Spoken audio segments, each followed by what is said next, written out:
Hello there. My name is Kris Cole. I've been teaching high school for 24 years. I was an assistant principal for middle school for 1 year, and I was actually at a school where there was a school shooting. What I'm going to talk about today is ways that we can secure schools and maintain the integrity of the Second Amendment. So for those of you who are hardcore Second Amendment protectors, this video is for you. Invest in school resource officers. There's a number of people who want to train teachers. I have a whole host of reasons and a video reported about why we should not arm teachers.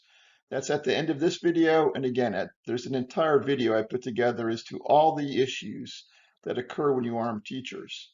In addition to, and this is kind of big, it would probably cost more to train teachers and arm them than to pay for a trained professional. So hire school resource officers, make sure they are on site all the time and have specific training into the issues they may face as far as a school shooter goes. In addition to, these school resource officers can build relationships with the kids, especially those kids who need a role model or somebody who needs to talk about conflict resolution. The school resource officers could be an invaluable resource for the school and for the kids. If you can't afford a school resource officer, during school hours, have police cars patrolling in neighborhoods near schools so that you have somebody who can be on site within a matter of minutes. So invest in school resource officers. That's my first suggestion as far as ways we can help secure schools and reduce school shootings. My second suggestion is use your cameras effectively. So effective use of external cameras. I don't know what privacy issues this creates, but if there are any privacy issues, address them in the legislature so that schools can monitor what's going on outside their classrooms. Have the feeds from these cameras go to every single teacher, every single staff member, anyone who has a computer, the feed should be going to their computers, especially for their specific building that they're in. That way they can see what's going on in the halls, they can see what's going on outside the building, and you're a lot more likely to be able to intervene in a situation that needs intervention. For instance, if students are fighting or bullying each other, you can see what's going on and address it. Too many things go on in the halls that we don't see. But if we see it on our feed, we can step outside our classroom door or call security or intervene in some manner. It also gives law enforcement the ability to see what's going on campus if they arrive. So if there's a situation, they can see in the cameras that at any computer station they go to. So use your cameras, use them effectively. If it costs a lot of money, my guess is your state or your district can probably negotiate a pretty good contract for the entire school system.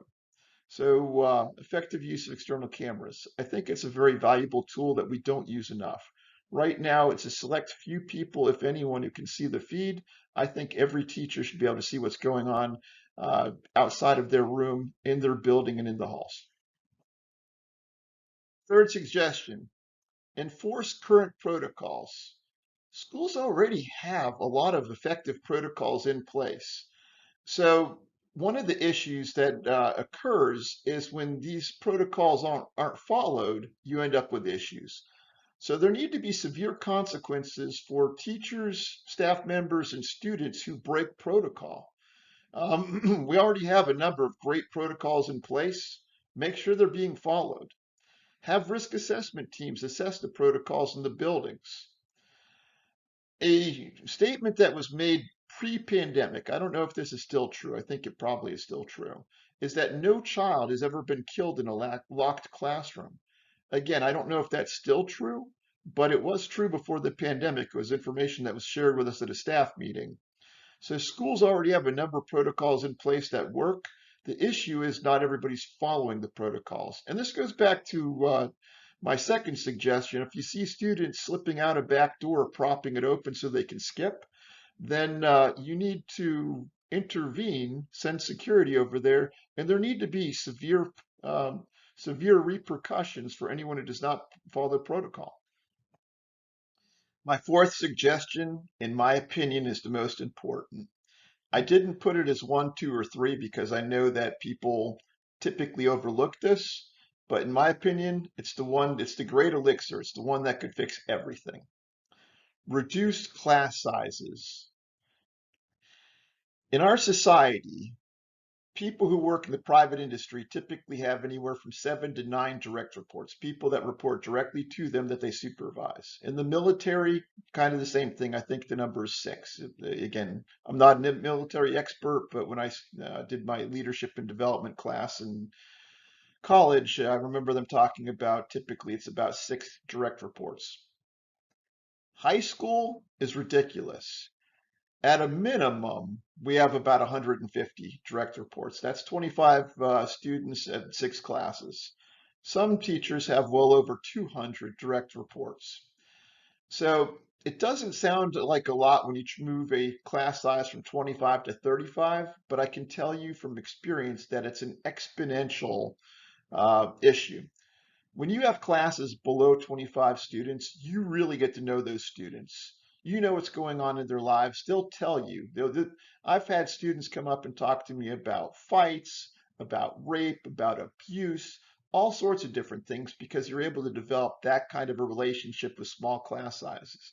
When you go above 25, when you get up to the 30, 35 mark, the students who want to reach out to you still do, but the students who want to disappear and slide between the cracks often do. So make sure you reduce class sizes. Again, unless you're in education and have experience seeing it, I've been doing this for 25 years, and I can tell you that when I had classes below 25 students or at 25, I had incredible relationships with the students, and on many, many occasions, I had to intervene or had guidance intervene. Things like rape, when they would come up and talk to me about that, I'd say, I'm flattered that you have that relationship with me, that you can talk to me about it, but we need to find somebody who has more expertise, and I would refer them to guidance or the appropriate people involved. Same thing with abuse. I've had some students who were sexually abused. It came to my attention. I got the DCF involved. So you have those relationships. When you have huge class sizes, you don't have those relationships. We know what goes on with these students typically better than their parents do. When you see them for an hour every single day, and they have 6 or 7 teachers that they see every single day, a student who's not comfortable building a relationship with me might build a better relationship with a female teacher or somebody of a different race.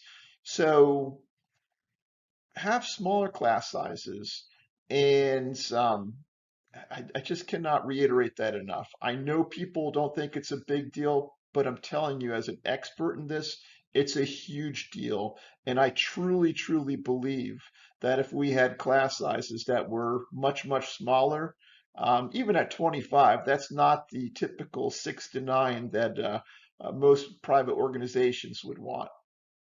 So think about it. If you are a supervisor of some sort right now, imagine trying to supervise 150 or at a minimum 35. Keep that in mind.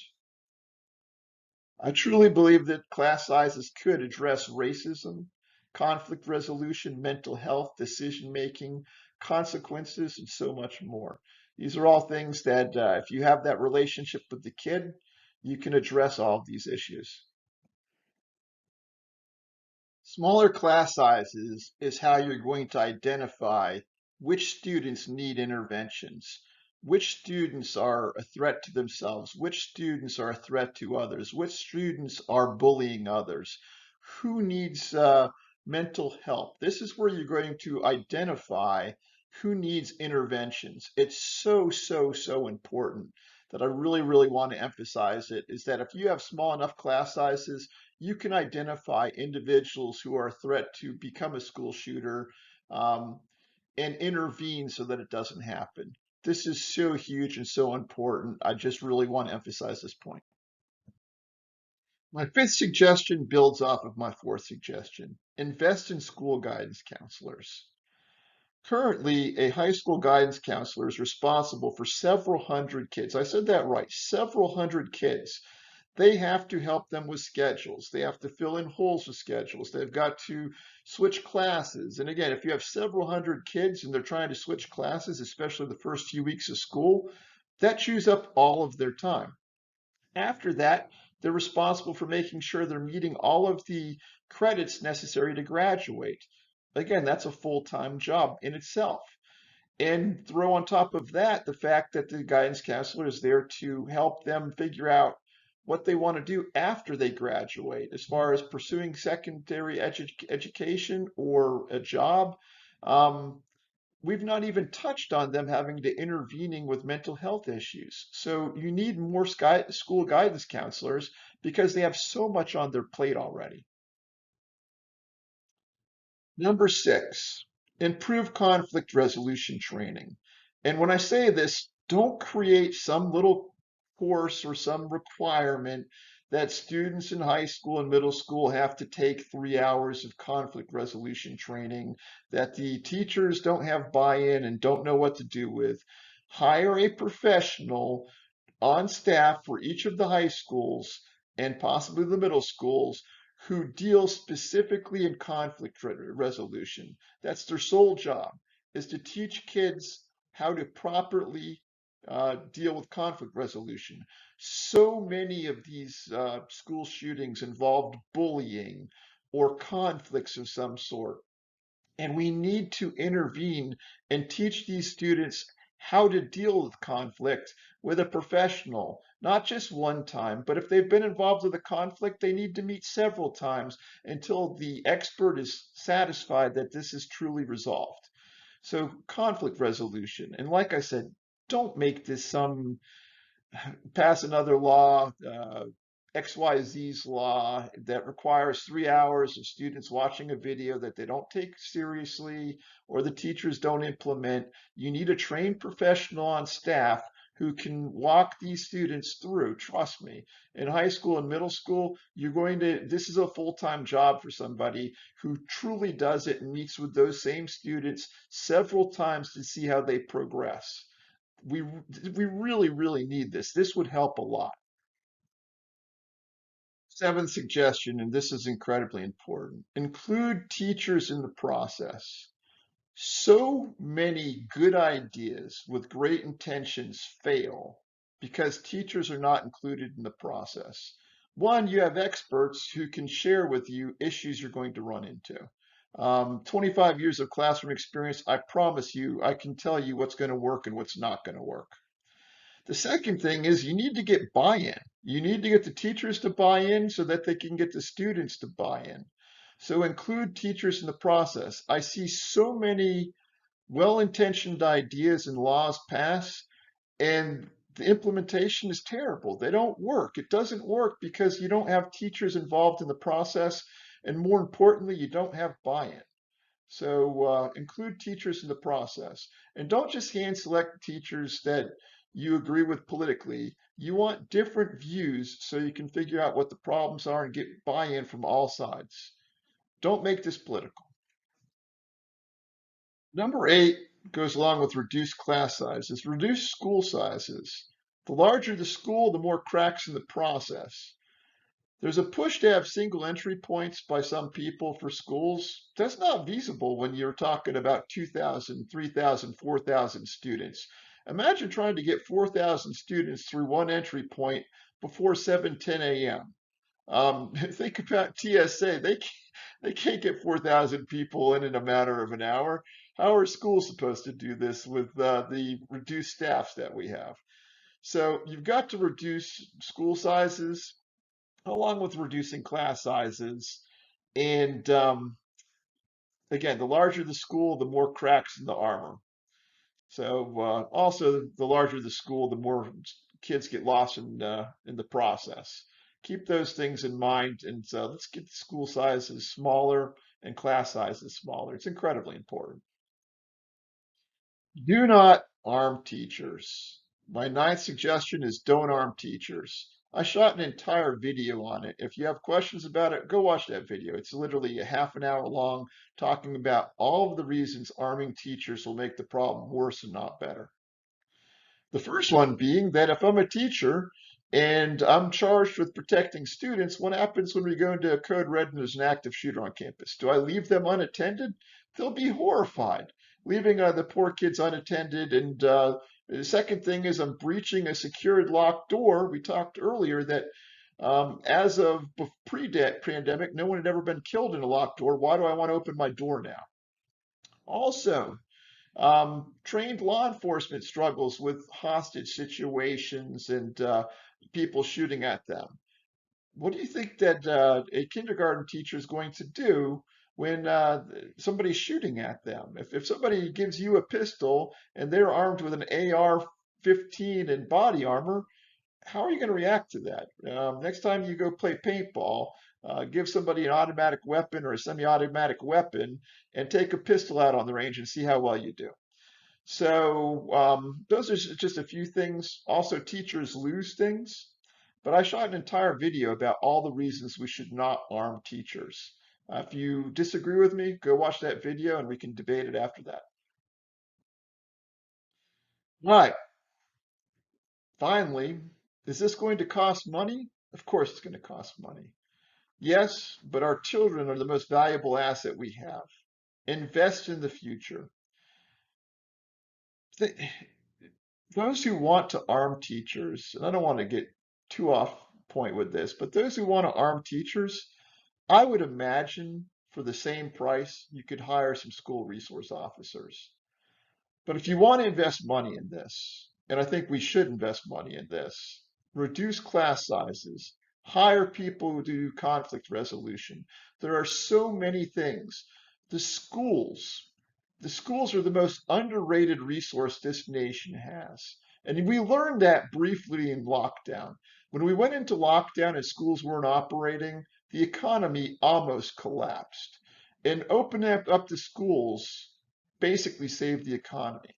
The same thing is true with school shootings, with other shootings, mass shootings, with mental health. The school is the greatest resource we have. It's what separates humans, learning, it's what separates humans from all other animals.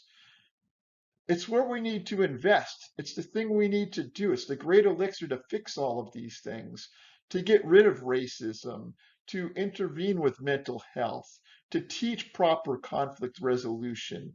Invest in schools. I cannot say that enough. The future depends on it.